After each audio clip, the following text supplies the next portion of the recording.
My name is Adam Schmid. I am the lead on this request for proposal today. I'll be kind of walking us through the rest of this presentation and answering your questions and stuff. We have it set for an hour today, but typically these have gone where I do a bunch of talking at the front, and then after 20 minutes, it's up to Q&A. And so it kind of flexes how long these things actually last. But the purpose of these meetings are to reiterate what was put in the RFP, hear questions from anybody on the phone or in person, and then record those questions as well and post them up online so people who couldn't attend today still have the same access to the same information. So, and just to verify, can people who have joined by Skype, can you see what's on the screen right now? Yeah. Perfect. Welcome, Kevin. If you wouldn't mind signing in, here's a pen. You got one? Yeah, sign on in there and then grab a seat. We're just getting started. So we'll do introductions here, and I'll start with, again, myself, Adam Schmid. I work in the Department of Community and Human Services here with King County. And then what we'll do is we'll go around the room, and then I'll kick it over to the phone and see if I can kind of guide us through that fun process. So, Catherine, would you mind starting? Absolutely. I'm Catherine Barenti. I am one of the technical assistance providers. We're here to provide support to small organizations applying so that you can, submit the strongest application you can with some of the tips and tricks that we have. So happy to, I'm one of 4, so happy to hear. Yeah. My name's Alan Al-Hadif. I'm a mediator, attorney, and I've been very active and continue to be with the Washington State Bar Association ADR section. ADR section. I'm on the executive committee. And the ADR section is very, very interested in these types of collaborations and bringing the whole resources that we have access to assist, particularly with programs that have social context that this program has. So that's why I'm here. Welcome. I'm sorry, I apologize. Can you say your name one more time? Alan Al-Hadif. Alan. My pleasure. And just to verify before we go any further, I will be sending around in an email, in a follow-up email to those that were able to attend today, just sort of who was in the room as well. So if you sign in, I'll make sure and share that information as well. Go ahead. My name is Roger Moss. I'm with Pacific Conflict Intervention, and I design alternative dispute resolution programs that prevent homelessness. Welcome. Go ahead. I'm Maureen Rote. I'm the senior staff attorney at the Tenant Law Center. We are a small legal aid program within Catholic Community Services, and the foundation of a lot of legal work we do is with resolving cases before they end up in court. So very early on in the eviction process, we work with tenants to try to preserve their tenancies, preserve their subsidies. And we also in the past run a program where attorneys and volunteers would work with tenants and landlords to kind of resolve what was happening between them before we ended up in a place where litigation was necessary for anybody. So really the premise of a lot of the work we do is an alternative dispute resolution, even though we are tenant advocates. Excellent. Thanks for joining us today. All right, and then we're going to kick it over to the phone, and the phone can always be a fun process. I see there's about 6 people online, and I know one person, so I'll start with you. Jan, would you mind introducing yourself to the room? Yes. Can you hear me yet? Yeah, we can hear you loud and clear. Oh, great. I'm Jan Culp, and I'm with 501 Commons, and I'll be doing technical assistance on this RFP for organizations that are interested in that. I have over 20 years of grant writing and proposal experience, and I'm really looking forward to the process. Excellent. Thank you, Jan. I see Nilda is also on the call. Nilda, would you mind introducing yourself? Yeah, hi, thank you. I'm Nilda Brooklyn. I'm from the Dispute Resolution Center of King County. Currently, I'm the project manager for our Veterans and Seniors program. We applied and received pilot funding through the Veterans, Seniors, and Human Services Levy, and now we're looking at what we will grow and refine from that pilot project for this next iteration. Thank you, Nilda. And we got a couple of guests on here. There's no clear way to do this, so just jump in and introduce yourself when you can.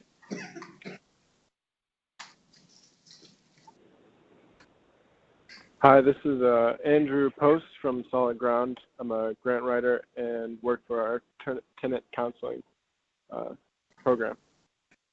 Andrew, thank you for joining us today. Is there anyone else on the call that wants to chime in? Hi there, my name is Kelly McDonald. I'm with the Center for Dialogue and Resolution in Tacoma. Kelly, thanks for joining us today. Of course, thank you. And is there anybody else on the call that would like to introduce themselves? All right. Well, if anyone else feels so bold, or if there's, maybe I'm just missing it, thanks for everyone for joining. And we had a late arrival. Would you mind introducing yourself to the room?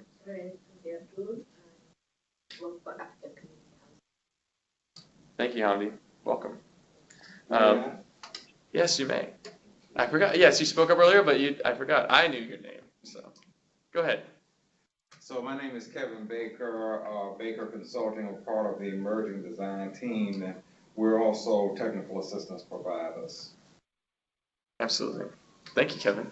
For all the technical assistance providers that are here or on the call, I'll go over a slide as well, their full names and contact information, and I'll make sure and have that information up to date on the ZOOMGRANTS RFP as well. Hey there, welcome. Hello. We just did introductions. Would you like to introduce yourself? Sure. I'm Mark Chatton from the Tenant Law Center. Mark, thanks for joining us today. Okay, so we've been beginning all of our meetings that are funded by the Veterans, Seniors, and Human Services Levy by just taking a moment to make a native land acknowledgement. The land on which we're gathered together today is on the traditional and unceded territory of the Duwamish Nation and the coastal Salish people.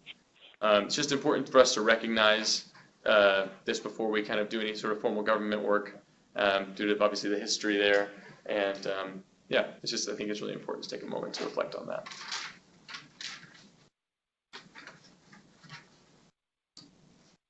All right, so I'll get started now with the rest of the stuff. For those in the room, you do have a copy of this before you. For those that are on the call, a copy of the presentation today will be uploaded as well as sent out in a response email to those that were able to make it. I'll also be on the call afterwards in case anyone wants to give me additional contact information. This will be uploaded on ZOOMGRANTS in the library and all sorts of other great places you can find it. So if you missed anything today, you can find it up on our ZOOMGRANTS RFP page. Okay, so what are we going to do today? Like I said, this part I'll kind of breeze through without a lot of questions, just because I want to get through all of it in one chunk, and then at the end I guarantee we'll have plenty of time left over for Q&A. That being said, if something is really important, or if I say something that is really misleading for your current knowledge of the RFP, stop me and I will reiterate. So we're going to talk about what the levy is, because a lot of times people come to these things and they're not really sure what that means. We'll talk about a general overview of this strategy. We'll look at the RFP and examine the overview of the specific RFP. That's up on the ZOOMGRANTS library. We'll talk about ZOOMGRANTS and how you're going to apply and how to work through it. I'll actually pull up an example of it online so you can look through and click through with me. And then we'll have questions and answers at the end. For those on Skype as well, if you do submit your questions in IM chat, I can look at those as well afterwards. So what is the VSHSL? It's a long acronym that basically pertains to the Veterans, Seniors, and Human Services Levy. This is initially started in 2005 as the Veterans and Human Services Levy. This is a property tax levy that is supposed to be in addition to what King County General Fund is. It's not just going over the same things that King County funds. It's the intention of these levies is to do something beyond that. And so in 2005 we had the Veterans and Human Services Levy, and that continued until 2017. When it was renewed as the Veterans, Seniors, and Human Services Levy at 10 cents per $1,000 of assessed valuation. It raises about $55 to $65 million annually, and it will last for 6 years until 2023. The important piece to note about that is that our intention is to RFP funds from these strategies for 5 years to a specific contract. So not asking people to come through this whole process in 2020 to do it all over again. We'd like to contract in 2019 and have it last through 2023. This investment, as well as all the other investments from the Veterans, Seniors, and Human Services Levy, underwent extensive community engagement processes where we talked with providers, we talked with clients from different currently funded entities, people who are in low-income housing, specifically for this one, to ask about some of the issues that are going on in their lives. The term vulnerable populations, which you'll see up there, is a really expansive one, And in this particular RFP, it's got funding from the veterans, seniors, and the vulnerable populations funding. So the types of people we can serve with this money is pretty broad. And I'd refer you to the ordinance if you'd like to see the full definition. But basically, the understanding is that any person, or almost any person in King County, will experience a period of vulnerability in their life and can therefore be eligible during that period of vulnerability. The intention of that is to really, again, fill a gap where we currently aren't funding something from King County or the state or the federal government, and that's why we have this levy to do something that isn't typically done by King County government. Just to kind of quick highlight here, it's not super important, but the 5 areas of the base of this slide demonstrate the general thrusts of investment for this levy. It's around basically people's, pieces of people's lives, housing stability, financial stability, etc. Today's investment is from the housing stability result area. If you'd like to read more about maybe some of the data or the pieces of information that sort of inform that investment area, to just kind of wrap your mind around where this RFP came from, that'd be the area I would kind of guide you towards. All this content is captured in the implementation plan. It's referenced in the RFP and it's available online. It's a really thick document, but if I was to kind of focus your all's attention, I think housing stability and the population descriptions are the 2 best areas to look in there. So in general, as the levy, we've got a few guiding principles that we try to reflect in all of our RFPs. The basic piece is that beyond doing something that isn't currently done by King County government, what can these funds do to promote connection, a sense of belonging, and provide something that only this levy could do, because federal or state funds or other funds are just too restrictive or have barriers in them in some way. What can we do with this investment in this RFP to provide something that is currently just absent in the community? And as far as these issues of connection and belonging, we bring this up because we want to encourage 2 things. That people that receive services under these funds don't just have a one-time interaction with a professional or a service provider, but rather they're connected to what other resources are out there. King County has a lot of different opportunities for people and resources for people that often just are not connected to because, if you're funded under some sort of grants, you're told just to provide that service and nothing else. We really want to encourage people to think about how it is there, if awarded, they would promote a sense of connection to community or connection to other resources outside of this particular interaction. So yeah, that's just kind of a deep dive on that sort of stuff. I was involved in the renewal, so I always like this portion of the presentation. I know a lot more about that stuff, I think. It's important to call out equity and social justice in all of our RFPs. You can read here our overarching goal, which I'll read to those on the phone. Our overarching goal is to ensure that all people, regardless of who they are and where they live, have the opportunity to thrive with full and equal access to opportunities, power, and resources. This is reflected in the implementation plan, which is again a pretty hefty document, and it's also reflected in our King County Equity and Social Justice Strategic Plan, which kind of has been guiding a lot of our ESJ sort of goal areas and missions here at King County, and is another great resource to tap into if you're interested in reading more about how equity and social justice is discussed and focused in King County. For the strategy, again, as I referenced before, we are under the housing stability strategy of this levy. And this VSHSL strategy and RFP falls under the result area to promote housing stability. Sorry, I'm going to read a lot of this because I want to make sure people on the phone get the full experience. We are talking about today's strategy HS, or housing stability, 5, prevent inappropriate housing loss, and then under that large strategy is this RFP, HS5B, alternative dispute resolution.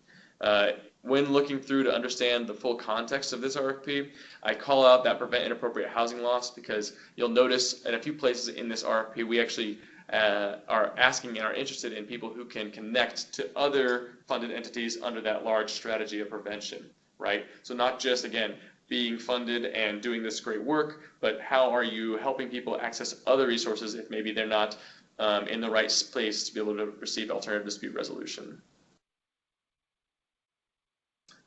And I just wanted to, sorry, I'll call this out too. The reason I think I'm going really hard on a lot of this background stuff is that housing stability was the most referenced thing in every community meeting I've ever been to in King County. It's very clear that housing is very unstable for a lot of people. It's a large concern, and I think this levy, a lot of people saw hope and opportunity to do new things, promote different opportunities, different ways of approaching how we can increase the stability of people's housing in King County. Okay, so again, a lot of reading off the page here, so my apologies. But the concept of this strategy is that this program will fund an entity or entities to provide alternative dispute resolution services intended to resolve disputes that may lead to a tenant losing access to housing. Many of the behavioral health conditions, and this is the rationale, many of the behavioral health conditions or other factors that contribute to homelessness can also be obstacles to effective communication between housing providers and tenants. So again, just a little bit of background here on this comes straight from the implementation plan. This was basically the bedrock of what I started with when writing this RFP, and this is at the core of what this RFP is trying to accomplish. This program shall also, and this is in the RFP, prioritize ADR services that are accessible through other Levy-funded services, such as the King County Veterans Program, Levy-funded senior centers, or Levy-funded virtual villages. Essentially, that means making sure that these services don't sit in a brochure outside of the other funded entities from this levy, but making sure that ADR is available and is being accessed through those other resources like the King County Veterans Program or Senior Center. And then it's a little more on the rationale. This is also in the RFP, but it's just important to call out what we've already written down and established. But mediators can play an important role in preventing disagreements and miscommunications from developing into conflicts that result in a person losing access to affordable housing. So the scope of this work: successful applicants will provide ADR services to veterans, seniors, and resilient communities in King County, with a prioritization of tenants residing in affordable housing units, with the goal of resolving disputes that may lead to eviction, housing loss, or homelessness. And my apologies for not, my focus populations fell off there, but the basic focus populations are outlined in the RFP, and they are veterans, as defined in the RFP and in the implementation plan, particularly those living in low-income housing or affordable housing. Seniors who are defined as age 55 or older, again, prioritizing those that do live in affordable or low-income housing. And then vulnerable populations, which is this really broad and wide definition, and typically has focused around persons fleeing domestic violence or sexual assault, immigrants and refugees, people who, I think those are the main focus areas. Another good example would be persons with developmental disabilities, or people who live with an adult child who has a developmental disability. These are all examples of persons who could be considered in a vulnerable population. And that list is just an example, but it's not certainly the exhaustive full list. I encourage you to check out the RFP for more on that. And again, I'm kind of blasting through this. We will have time here in a little bit just to kind of slow down. But the services included, outlined in the RFP, are outreach and education. This can include training staff providers or clients of the funded hubs, such as the senior centers or King County Veterans Program, and others about the availability of these ADR services. Awareness of and linkage with other VSHSL funded housing stability investments. This is in reference to that housing stability strategy, prevent inappropriate housing loss. So the types of services we're looking for are not only providing that outreach and that education, but that you're making continuous links to other prevent inappropriate housing loss strategies, funded entities under those strategies. It'll be on King County to make sure and connect you with those folks as well, but just being sort of like not just a dead end if someone's looking for another type of service. That's kind of the essence of that. Trying to get people to other resources as well as ADR. And the dispute resolution services, and I wrote a little bit more on this one. So this may be implemented in a variety of ways that can include, but are not limited to, mediation, facilitation, communications coaching, group conferencing, talking circles, and community courts. And King County is open to your unique program model for providing these services for the populations you seek to serve. Aha, I found my focus populations. So here they are again. I don't need to repeat them twice. You can see them there. But veterans, service members and their families, seniors age 55 and older, and resilient communities. It's called vulnerable populations in the Levy implementation documents as well. That's sort of a small, subtle change that we're making to the language there, but they are the same groups. I'm just going to make sure. The other places or populations I do want to call out for resilient communities or vulnerable populations are those who are survivors of domestic violence and sexual assault, those re-entering from incarceration, those who have lived experience in the sex trades, are immigrants and refugees, or have had contact with the child welfare system. Those are some call outs, but again, that is not to put a barrier on who could be served with those dollars, okay? It's just an example of some of the folks we'd like to make sure are included in that consideration. Okay, now we're getting to the logistical details of all this. So the total funding for this RFP is $1,590,348.49. I think it's $159.2 in the plan, and this just cuts out a little bit to actually host it on ZoomGrants. That's where that great detail comes from. For the program period of October 1st, 2019 to December 31st, 2023, I will say now October 1st is an ambitious start, but it is a start nonetheless. 21 to 2023 funding is contingent on approval of the King County Council budget. We operate on a biennium budget here, and continued partnerships and provision of data on program performance and implementation. That's included in there just to note that I do not have control always of when the budget drops and what the King County Council does, and I will not, as a result, presume to do so.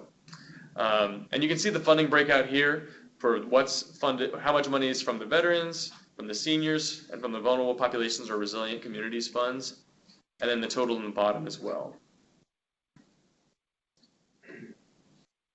So eligibility, applicants must currently serve affordable housing tenants in King County or have a clear plan to build capacity to provide the eligible services outlined in the scope of work in the RFP. They must also retain staff in King County with the ability to travel and provide services in person, electronically, or on location. The purpose of these really is just to sort of have a little more of a focus and get folks to be aware that we're not looking necessarily for people to just do one form of communication, but have the ability to provide multiple forms of interaction, particularly when it comes to providing those critical ADR services that affect housing stability. The request is open to nonprofit organizations, community-based organizations, tribes and tribal organizations, public or governmental agencies serving communities in King County. Funds will be awarded through a process designed to leverage the skills and expertise of organizations working with affordable housing tenants and property managers and property owners throughout King County. That's not listed on this slide, but it is in the RFP, so just to give a little more detail on that. The contract requirements are outlined here in section 5 of the RFP. I'm just calling them out here again so you can take a look at them for greater detail. The evaluation section, I just want to highlight that King County will work with funded programs to develop an evaluation plan. So it's not just going to be that you have one ready-made or that one is simply placed upon you. Rather, it's a conversation, if awarded, between King County and your agency. And we will be collecting client-level data here. Again, that will be something that is discussed between the funded entity and King County. This is not something that is thrust upon you without your input, though it is going to be something that we're moving closer and closer to, is collecting better, basically, client-level data so we can track actually who's being served, how well are they being served, and are they dropping in and out of services provided by King County. There will also be an annual narrative report. The Levy, being unique as it is and outside of the King County General Fund, publishes an annual report every year, not only to say where the money went and the types of people, types of services provided, but to really get some of the stories of what our providers are interacting with, what types of people did they interact with, what was the story of their life, and how they came to access the service, what was it like pre and post initial interaction. So that'll be something that'll be asked of any funded entities, and it's just an opportunity to not only report on your performance, but to also discuss, what's going on in King County, what's going on in your experience here at King County.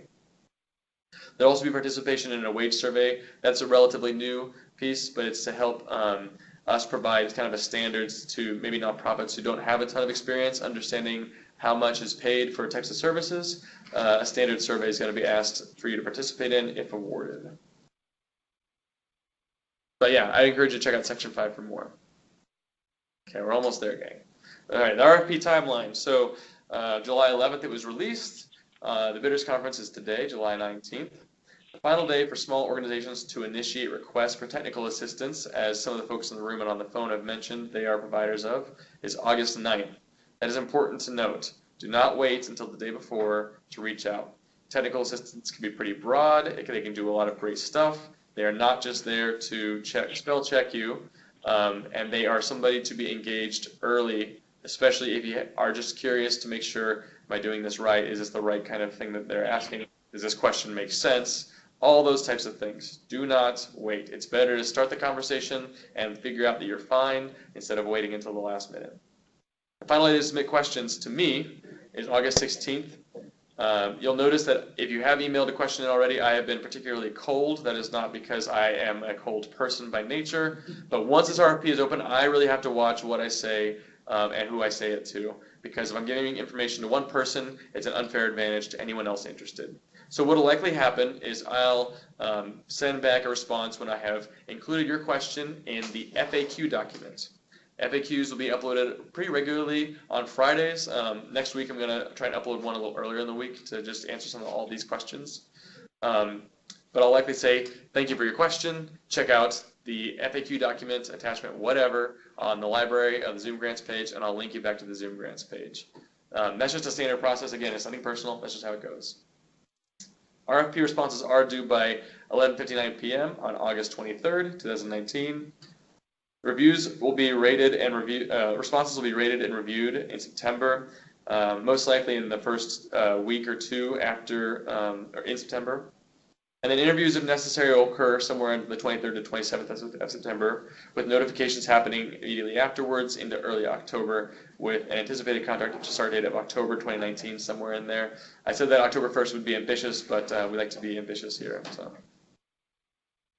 And again, submit your proposals by 11:59 p.m. on August 23rd. Put it in your calendars.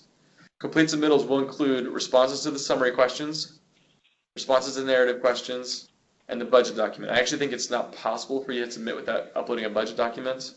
If there's ever any technical issues with that, you can reach out to me. You can talk to the ZoomGrants helpline. You can talk to the technical assistance providers. It's a good idea to try and get your submissions early, at least like by 2 days. That will often help in case there's some error uploading a document at the very end of the day. The RFP rating criteria. So what will the review panel basically be looking at? So out of 100 points, we have the program description area, the capacity and experience, equity and social justice, budget and fiscal, and data collection and evaluation. These are all captured in the narrative questions. And the review panel will be a panel of King County employees, community members, and subject matter experts that I and the rest of my team has helped to coordinate.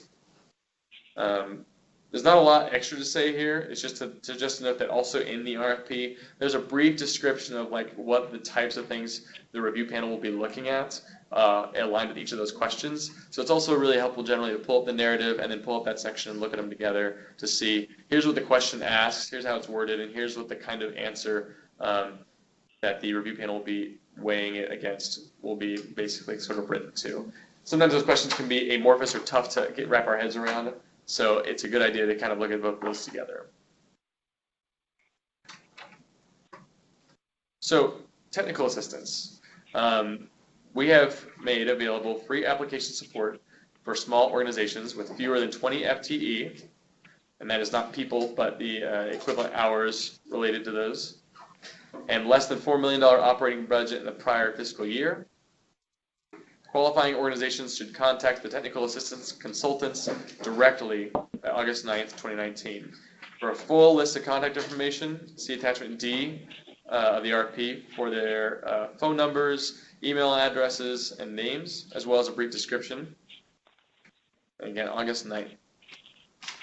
So here's the most up-to-date list. I believe I uploaded an outdated version of contact information, so this will be, I'll reflect this updated information in ZoomGrants early next week, and I'll also upload this with it as well.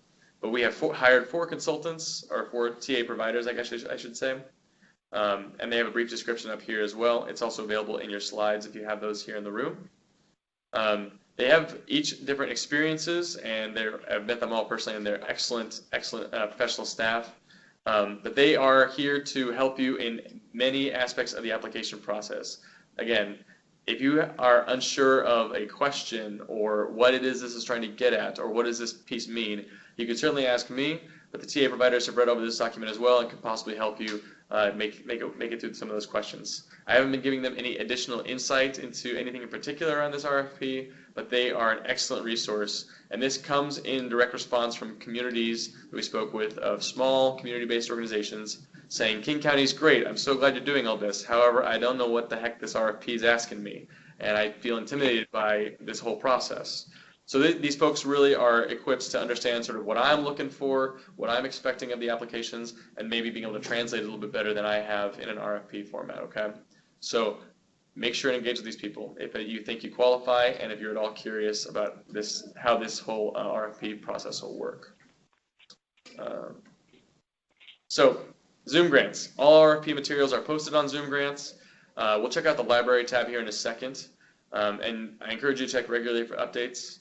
Often, I believe it'll be on like Thursday or Friday of the week, I'll update the FAQ document, for example. And all applications must be filled out and submitted via ZoomGrants, so don't mail them to my desk or anything like that. Questions today and those submitted in writing will be posted to ZoomGrants. A lot of times if you all ask a question here in this meeting, I'm going to repeat it, and that's just so I can make sure and write it down when I go back to review this video here later. The friendly link is down there at the bottom. You can also just go to our funding webpage. But I found ZoomGrants to be a pretty nice tool for the most part.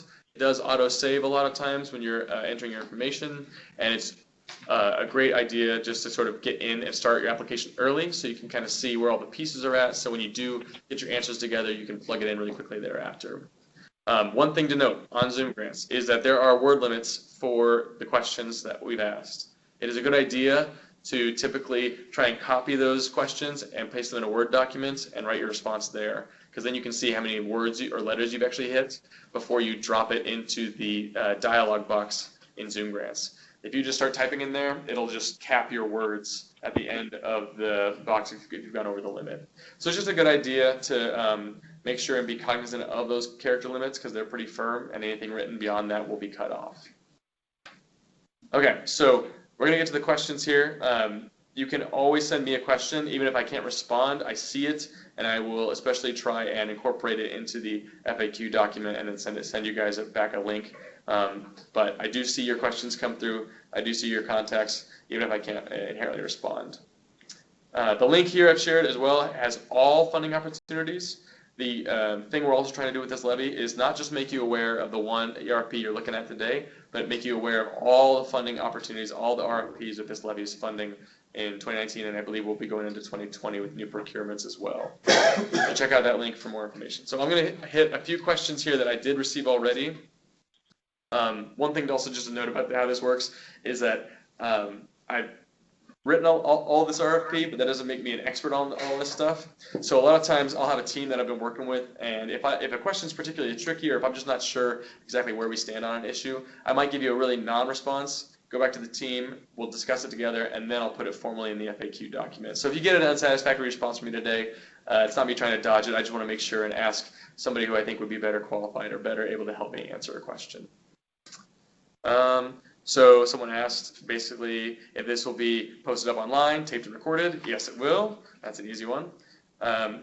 This person asked me, Anna asked me, are you open to non-traditional ADR using not legal professionals but crisis intervention specialists to do time-limited problem-solving interventions for clients who are experiencing issues in their housing? Again, I'll write that question down and put it in the FAQ. Yes, we're open to a variety of professionals, however you choose to describe that. Basically, I would say look to the RFP and see what it's really asking for. And if it doesn't preclude something, that's intentional. If it does preclude something, that's intentional. So if we are asking for a particular type of professional, I would place it in there specifically, and I don't believe we have. So I would encourage folks to consider that as they would, as open as it's written. Are you open to a program targeting a subpopulation at high risk of eviction? I think absolutely. I have outlined the potential populations that could be served, but it is not a mandate that you must serve every single person under this list.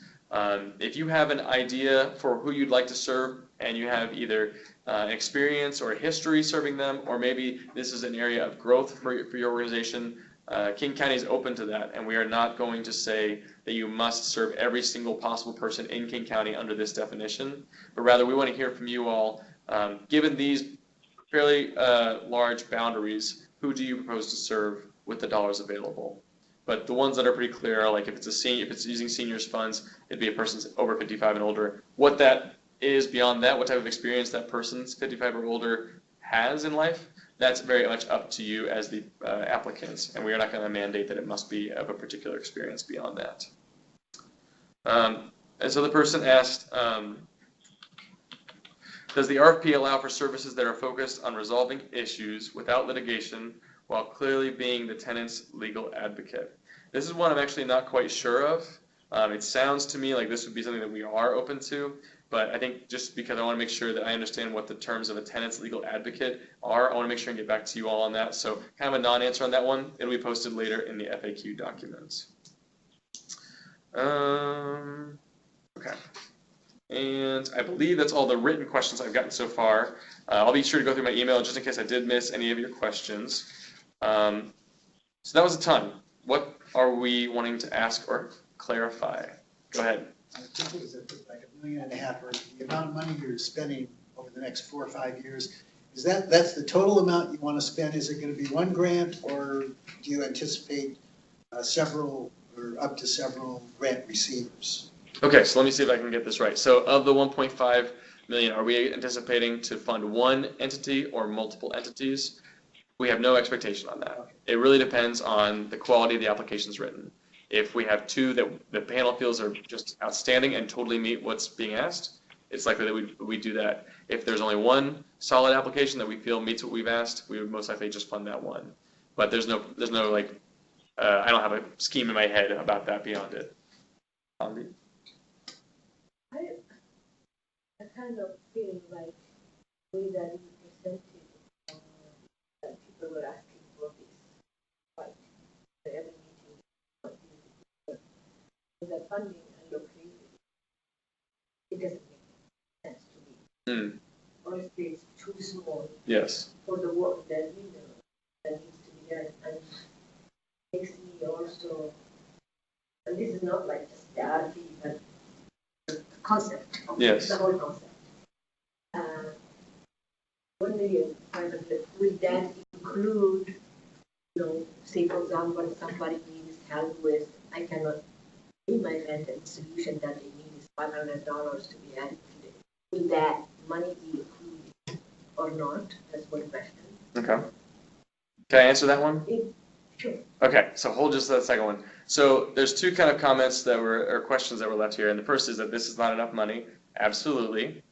That's why I want to call out, I want to call out that we have HS5B, which is a pretty strong indicator that there are 5 total strategies at least in housing stability, and this is only 1/4 of the HS5. It is A, B, C, and D. So this isn't representative of all of our housing investments. In 2018, half the levy basically was for housing stability. But I agree with you that the money isn't enough. As far as will this cover folks needing rental assistance? No. I would recommend that a part of that linkage of services is that if someone's engaging in alternative dispute resolution services and the only thing stopping them from getting evicted is $500, that a piece of the funded entity would be knowing where they could go else in the levy, a partner that provides housing assistance or rental subsidies, like King County Veterans Program, would be a much better resource because they're much more deeply funded to do that type of stuff. Yes. So the second question is, there is a disconnect in the information. Okay. So will you be providing a list of the people that have that money that will help those situations? Because, we want King County to connect people Yes. who has the money or given the money. Yes. And who do we need, whoever qualifies for this, Yes. to connect? Because from the usual experience that, all that, when we do things like that, then the other end doesn't have money. Mm-hmm. Mm-hmm.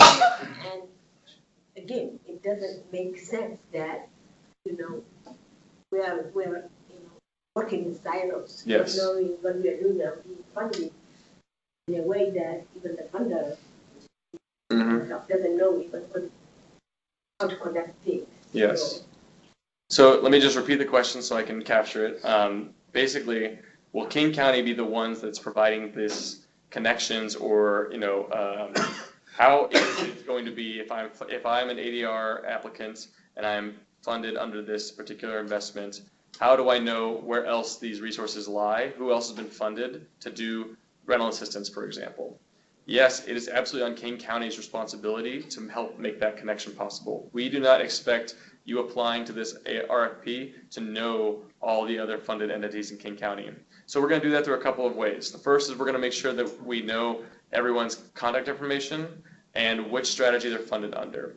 And then what we're going to do is make sure that if you, as a funded entity, would know who else funded with veterans funds, who's funded with housing stability specifically, and then I think the real linkage point would be in contracting. It's written into contracts that if you are given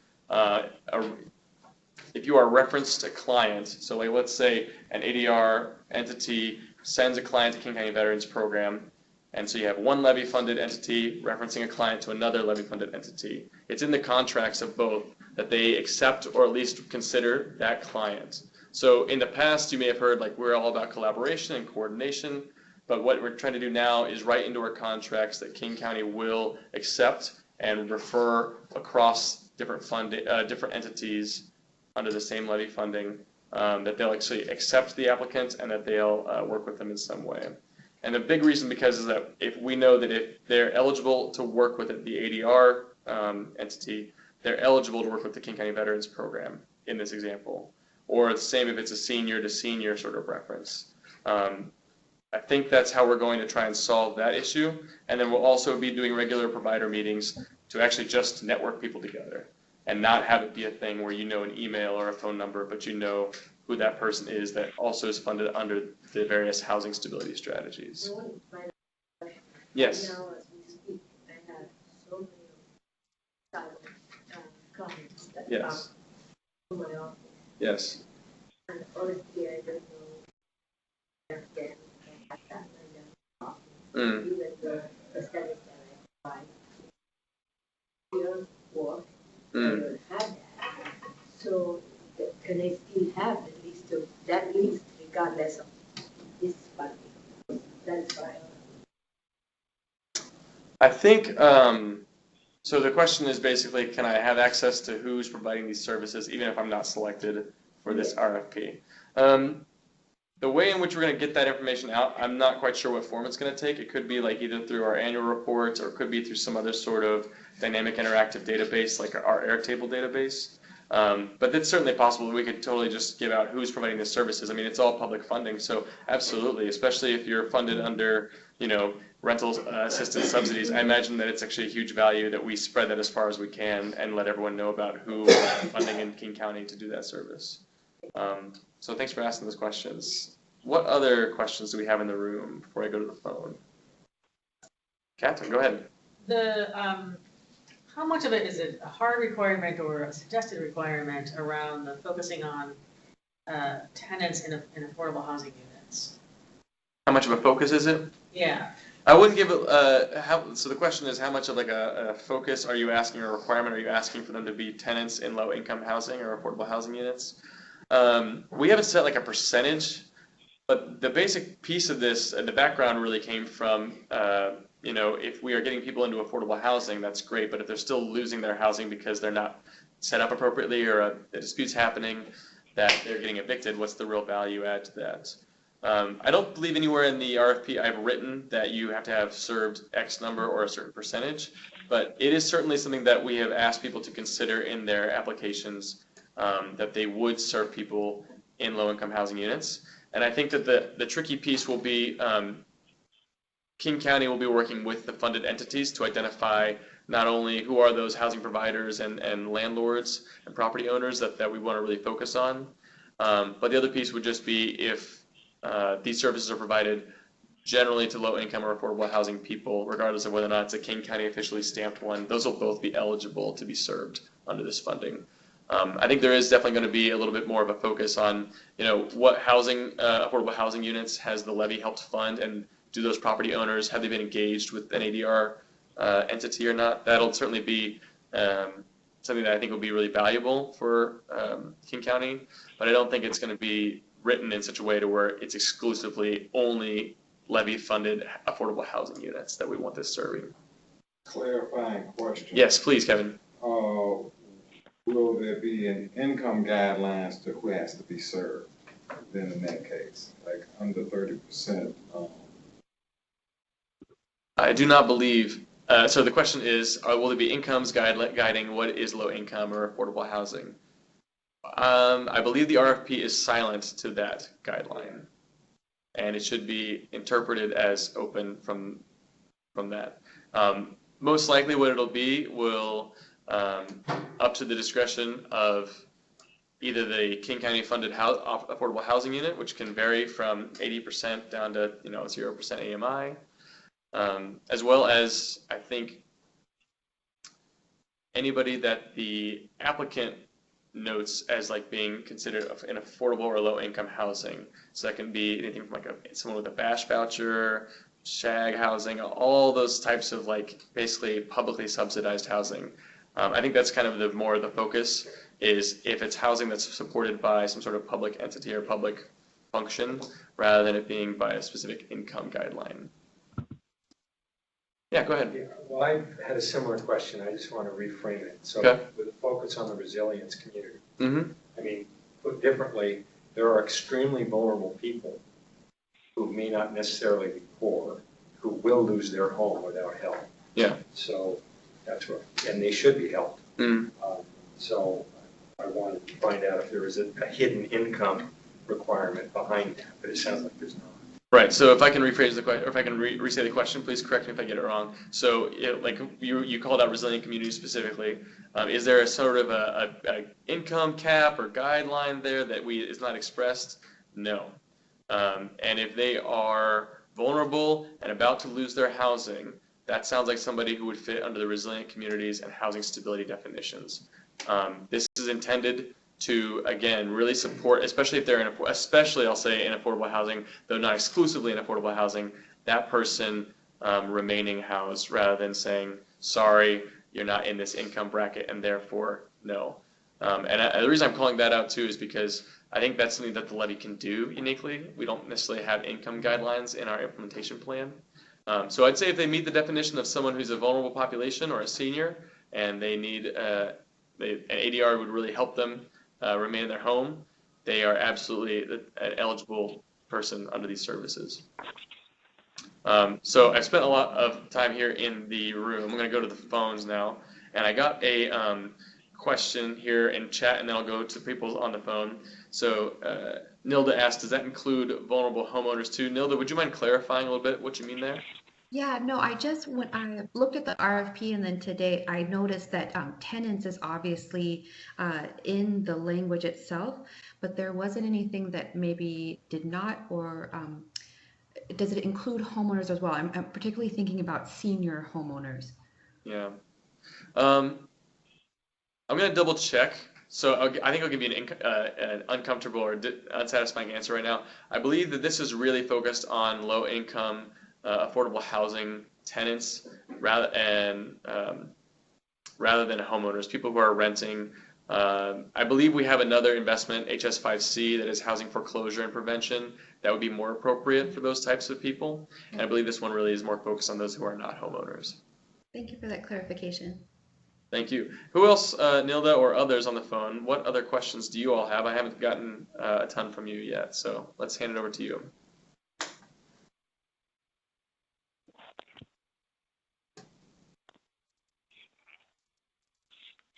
All right, you sure? Pipe up if you got one. Go ahead. Well, I want to follow up on Nilda's homeowner because that is actually an example of what could be a very vulnerable person that needs an intervention. Specifically with the plague of roommate deals gone bad, they're a huge hidden source of catastrophe And so you can have homeowners who have rented a room out in their home and or may have a cottage in the back of their house and on Social Security, and they have a savvy tenant in the back that stopped paying their rent, and an intervention of some kind with an EDR application. There may be a behavioral health component involved, which would require a social services companion adjunct to the process. Right. So the way I read your proposal really covers those kinds of things, or should. So the populations, it sounds like it covers, as far as generally like seniors and veterans. But I think where this RFP will differ is that we focus a lot more on tenants of affordable housing rather than homeowners.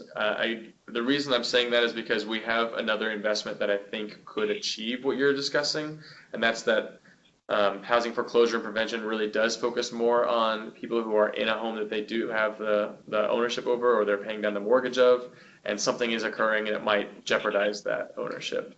But it sounds like your question is more about if they are renting out a room or a cottage, a part of their property. There's an underlying tenant-landlord relationship, and one or both could lose their home under certain circumstances. Okay.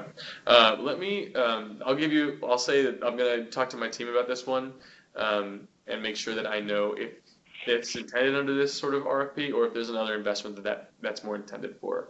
But I'll say that I have no hard answer on that right now. But yeah, Kevin, go ahead. That to me sounds like more of someone trying to evict someone and get them out of their house so that they can re-rent versus trying to keep someone in-house. That's not my intention. In fact, I'm speaking from with this program somewhere else involved, where the small ownership aspect was a racial equity-driven piece that was added to help minority communities who would struggle to become homeowners, and then for some reason or another, in a landlord-tenant context, usually with them leasing out to someone, something happens where the tenants may lose their home, but under some circumstances, the homeowner may lose their home too if they lose the tenant. Okay. So it's ambiguous, and it's a huge opportunity to help vulnerable people. That's why I bring it up. Okay. I won't give a firm answer on it today. It's really interesting that you bring that up, and I hadn't really heard many experiences with that. So I will talk with my team about it and see what we formally stand on that. And it'll be in the FAQ. Anyone else on the phone want to give a question? And then I'll go back to the room. God, you guys are so excited. Okay, so room, any other questions? We had someone come in late. Would you mind sharing just your name, sir? Yeah, I was on the phone earlier. Oh, great. Okay, cool. Andrew. Great to have you here in person. Yeah, go ahead. I have a kind of a thematic question. Yes. The three components of the scope of work, which I really want to compliment you on, they all need to be working, they need to be integrated. They suggest to me, and this is my question, that there's an awareness, the real shift needs to be towards early intervention. And through the outreach, educating both the residents and the housing provider side, get ADR and related resources involved before anything is so serious to look like an eviction. Yes. Okay. Yes. So the question is this seems like it's focused more on early education and trying to get people who may be using eviction as a solution, or maybe the victim of sort of unnecessary eviction, to know about this resource before they face that issue. And yes, I would say this was explicitly written to try. We noticed that King County supported affordable housing units. They don't know. Sometimes a landlord or the property owner does not know that this is a resource they could access, or they don't know how they access it or where it's appropriate. And so I think a big portion of this work will be around how are we not only educating other levy-funded entities, but how are we educating the tenants of those affordable units, or just of these populations in general of this resource. And yeah, that's correct. Hamdi. One question I have is how we act.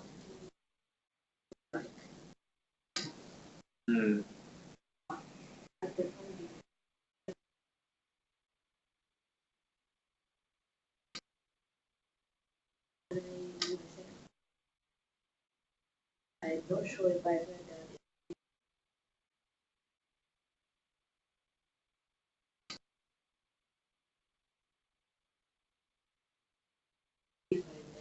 Yeah. So,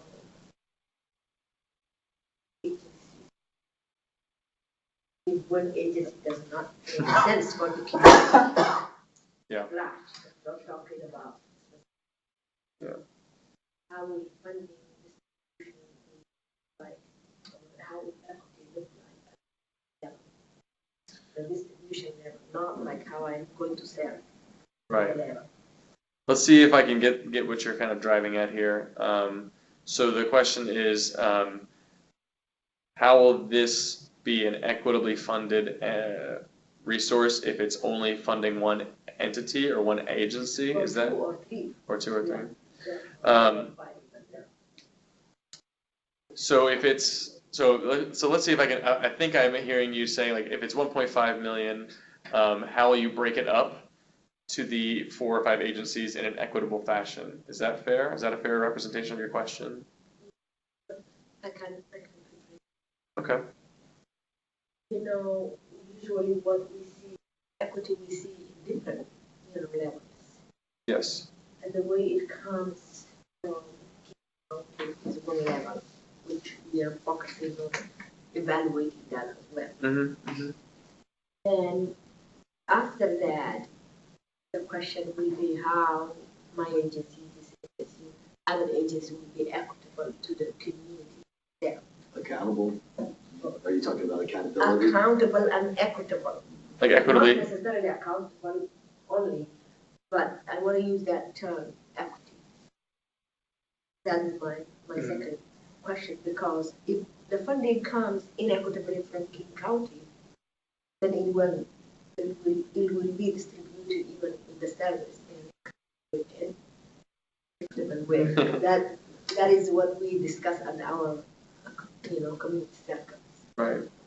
So if the funding comes in an inequitable manner from King County, it's going to result in an inequitable distribution at the service or the individual level.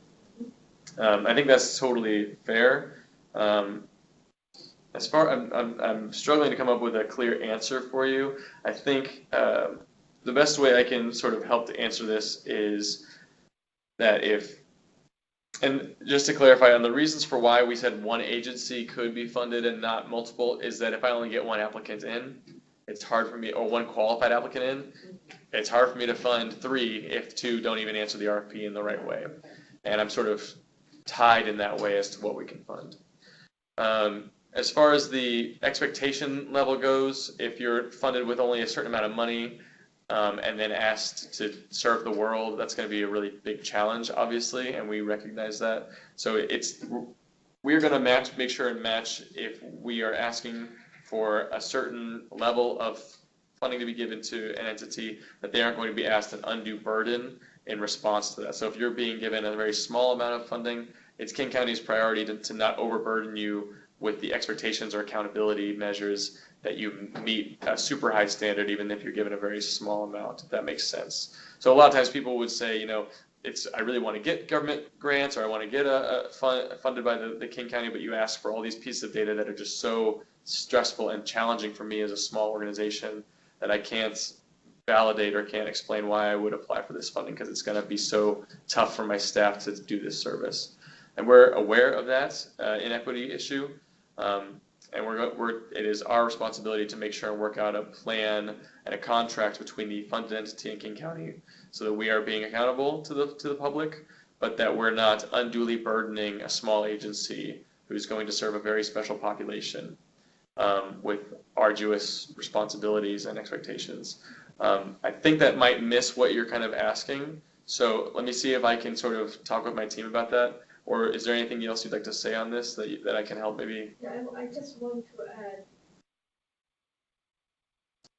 the need is there. Yes. And I see that need in my CDEC area, or the clients who are coming from different parts of South King County. Yes, yes. Okay. Then somebody else is also seeing a similar situation. Yeah. So the question is,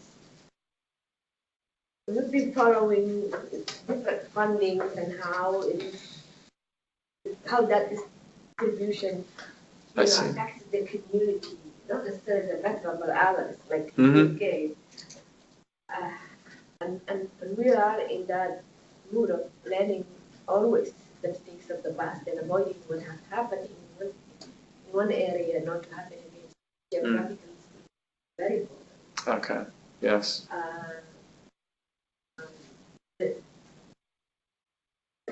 Who did we fund it for? What is very important, because you've seen, money being bombarded into one agency or two agencies or three agencies all the time. Yes.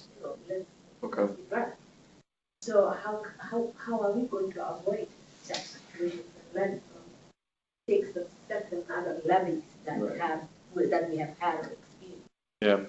Okay. So now I'm catching on with you with what you're saying, and my apologies for missing this a couple times. But so, how are we going to assure that we are not just funding the same entity over and over again for the same services? And how are we going to assure that the funds are distributed in a way that don't concentrate all monies in one or two locations in King County? And that's kind of what I hear you saying, that geographic equity term. So the panel is instructed to not only review that application, but the whole narrative behind who they are, as well, and look at all the information provided to them, such as, did they give a compelling answer to their equity and social justice question, and how valuable that is to their agency's program model. I won't go so far as to say that we lay out a map and they have to distribute funds in a peanut butter style method around every corner of the county. But it's a consideration of the panel to think about, where is this need? Has the applicant articulated this need in a compelling way for the communities they plan to serve? And do they seem to know and articulate a knowledge of the King County eligible populations where they are and who needs these types of services? That's all, I think, on the panel, which is going to be from community members, King County staff, and just members, subject matter experts in this area. And I will just say that we give a very similar sort of equity and social justice discussion with them. We sit down and talk about our values, and we look at the data around these areas that's mentioned in the RFP with the panel as well. So it's not as if they are kind of given this fresh and sort of told, fund who you'd like. One thing I just wanted to acknowledge two things. One, we are at 4 o'clock. If you need to go, I totally understand. I'm going to go a little over here just to really highlight something. And Hamdi, your question kind of brought this up to me, so I appreciate this. But I mentioned we're going to fund an entity or entities, and I think the way I expressed that, it sounded as if applicants can be an entity, and you can only have one person on one application. That is not the intention of this RFP. We have seen many come through King County through this funding system or funding process where people have decided to join forces with other similar entities and agree to conduct services in a collaborative manner, and then they combine onto one RFP application. And so it would be possible that we fund one application that maybe has a collaboration happening, and so you'd end up funding multiple entities. That is totally feasible. As far as whether or not it's totally eligible under this RFP. So if you, as an interested entity, want to fund with another who might cover an area that maybe you aren't so familiar with, or maybe covers a population that you'd like to expand services to, that is absolutely the type of work that this levy is looking to enhance and encourage. Because I think too often it is a big funder comes in who knows what they're doing, and a small agency that doesn't, hasn't had as much government experience comes in and it gets overpowered by the larger one. We're trying to be cognizant of that bias and make sure that we don't just keep making those same mistakes.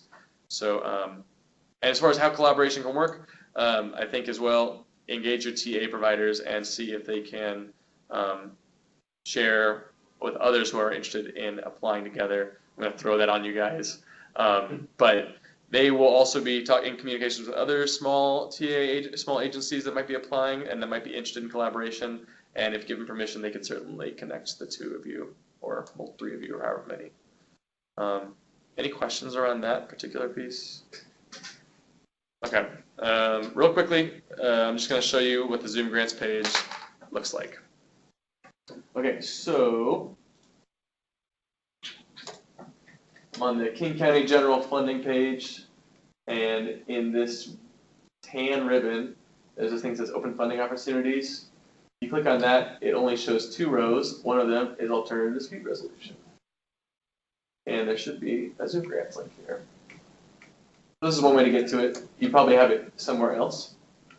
But I just want to walk this through here. So the description and all these pieces here matches exactly what's also written in the RFP regarding the amount of funding available. This is before I took out the amount of money required to actually host it on ZOOMGRANTS. There's conference information, deadlines, and details there as well. So I'm going to hide that piece.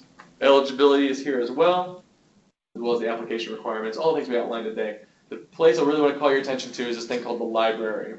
That's where every possible document that I have referenced today, or piece of eligibility, or narrative questions, or budget, is tied into. The FAQ will also be uploaded to this library, and if there's any amendments made, I'll upload them here as well. So the library is really crucial. Make sure and look there. Again, if you have any questions about this, send them to me. I won't be able to respond directly, but I'll make sure to respond quickly. And if you have any other questions right now, throw them out in the air. If not, Catherine, you got a question? And then Andrew, yes. Question, just a comment. The question is, you've got 5 points under the Equity and Social Justice section. Describe your strategy to promote restorative justice practices. My question is that restorative justice is a thing, it's a very specific thing, and it's like a lot of words in social services. It's also kind of the soft, big thing, right? And so, and this seems directive to a service model where you've been pretty open on the service model up to, in much of the language. So to what degree do you want restorative justice as a practice to be part of this model? Talking about question 9 here? Yeah. I think in the scoring place, and I apologize if it does seem directive, I talk more about the values of restorative justice rather than a specific programmatic approach. Okay. I referenced a person in the RFP as well who defines sort of what restorative justice is to that person, and I feel that kind of accomplishes more of what I was going for. I'm not opposed to people really adhering to a program model that is strictly driven through restorative justice, and that's like kind of guiding everything else. But really, this is speaking more to like the values of it and the essence of what restorative justice is, involving that client in the process of the ADR and not simply providing a service unto the client. That's sort of the thrust of what we were going for on that one. Okay. Because the way it's phrased in the question itself, which in my experience is where most people are going to focus. Yes. I think most people don't crosswalk too, and would highly recommend that you're always crosswalking. But it is, if I were just reading that, I would write to a particular strategy around it. So just in the Q&A, okay. Just be clear that what you just said, so someone's not taking that literally. Yeah, that's a good point. And I'll see if I can look to clarify that in any sort of way. But we definitely are looking at more like, have you considered, or do you speak at all to the values of restorative justice rather than a specific program model? The only other thing I wanted to say, and it's mostly just to get it into the record for anyone who listens to this, it's not in the room, particularly the small providers, that please do use us. We, as Adam just hinted, we really are full service for you. It's not just kind of like checking in on questions. It can be help with design, forming partnerships, your budget, and we have read many, many, many drafts, and with the purpose of making sure that you're telling your story, and it's really clear to the readers, so that when they're doing the rating, they are super clear on what it is. And you're experts in what that is, but there's a trick and a magic sometimes to grant writing that we can help with. You're small and kind of, don't have a professional grant writer, you're doing this, as your second job to your day job or whatever, we can be very helpful. And they're a great team.